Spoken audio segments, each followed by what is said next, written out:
Hello, welcome back to my channel Geography Ki Pathshala. I hope you all are doing well. So as I told in my last video class that in my next class I will discuss with the exercise question answer of chapter 3, which is population composition according to NCERT syllabus of class 12. So today I am going to discuss with those questions. So let's start with today's video. So here you can see that today I'm going to discuss with the question answers, actually the exercise question answers of chapter 3, which is population composition. So let's start with the first part, and the first question over here, it is given that which one of the following has caused the sex ratio of the United Arab Emirates to be low. So there are four options given. Option A is that selective migration of male working population. Option B is high birth rate of males. Option C is low birth rate of females. Option D is that high out migration of females. So here the right option will be that selective migration of male working population. So if you remember the discussion regarding this chapter, then I hope that it will be easy for you to understand that how migration plays an important role in sex ratio of any country. I already discussed it in my previous video class, so you can check the videos and I think that will be much helpful for you. Now next, the second question over here is given that which one of the following figures represents the working age group of the population. So again here are the four options given, which is 15 to 65 years. Option B is 15 to 54 years. Option C is 15 to 66 years, and option D is 15 to 59 years. So over here the right option is option D, which is 15 to 59 years. And this is also I discussed in the video class that while telling you about the age structure, that there are three different age groups, and this is the largest working population group. So I hope this is clear. Next, the question number 3, which is that which one of the following countries has the highest sex ratio in the world. So the options over here are given that Latvia, option B is United Arab Emirates, option C is Japan, option D is France, and the correct answer is Latvia. So Latvia, you can see that this is in the Baltic region of North Europe, and over here you will see that the sex ratio is quite high than the other countries which are given in the option. Okay, so now come to the second part of our exercise, and this over here you will see that it is mentioned that answer the following questions in about 30 words. So I will just explain you some points that how to write the answers, and you can frame it according to that. So let's come to the first question.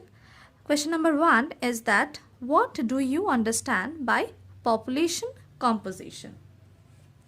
So if you remember my video class regarding this chapter, then you can recall it that while starting with this chapter I mentioned you that there are some components, or you can say that some attributes of population, like the age, sex, occupation, education, life expectancies, and these all. So here you can see that I have mentioned some points, like some bullets. So the first point which I mentioned, that you can see that each person is unique in his own way, right? And the differences which I told you, that the attributes like age, sex, and some other aspects also. So people, those who are residing in a particular place, along with their growth, distribution, and etc., that we term as the population composition. Okay, so if I frame it properly, then you can say that population composition, that it's a distinct field of study within population geography, and it's with a vast coverage of analysis of age, sex, literacy, and education, etc. Some other aspects also. So I hope you can understand the question, that how to write its answer. Now let's come to the second question, which is that what is the significance of age structure? So here also you can see that I have marked some bullets and wrote down some sentence regarding those bullet points. So let's come to them one by one. So first, which I have mentioned, that age structure, it actually represents the number of people of different age groups, and this is the important indicator of population composition. So we can divide our population into three groups. Okay, so the groups over here I have mentioned, that 0 to 15, 15 to 59 and above 60. And this individual age groups, from this you can understand the socioeconomic condition of any country also. Because see, from 0 to 15, under this age group, the population which falls is the young population. 15 to 59 is the large working population, and the last one, which is that above 60 age group, it's the old population. Sorry, I have written over here young population. It's my mistake. I've not seen it properly. Just a minute. It will be aging population. Okay, let me cut it through like this and write it down, that it's the aging population.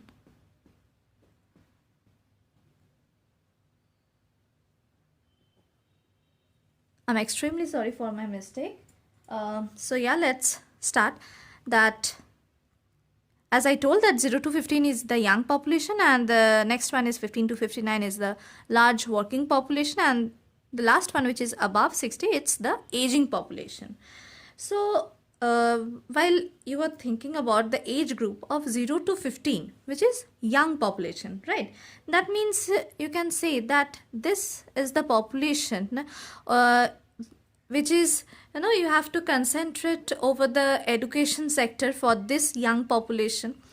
Next, the 15 to 59, this is the large working population. That means this population, this age group, under this age group, the population which is falling, they are, they need the job opportunities. And above 60, that means here comes the health issues, that how the government will take some policies regarding the health, and how they will develop their policies and all those kind of things.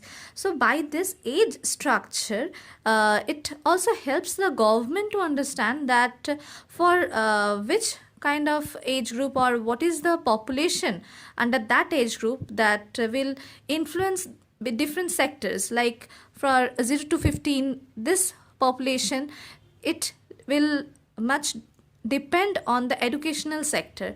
Next, 15 to 59, as it's the large working population, so it will depend on some job opportunities. So the government will think according to that, okay, there are so much population under this particular age group, and according to that I need to take some policies like so and so.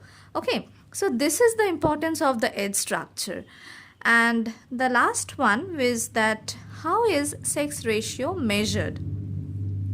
So sex ratio in the world is calculated as number of males per thousand of females in a population.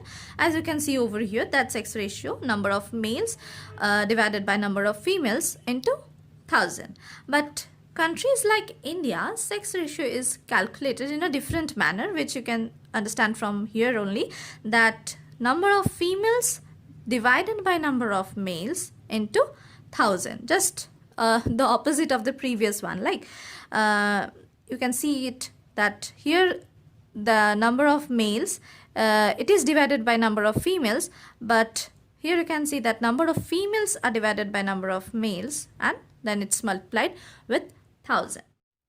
So today I am ending my discussion regarding this chapter's exercise question answers over here, and rest of the portion, that means the part 3 of this exercise, I will come with those question answers in my next video class.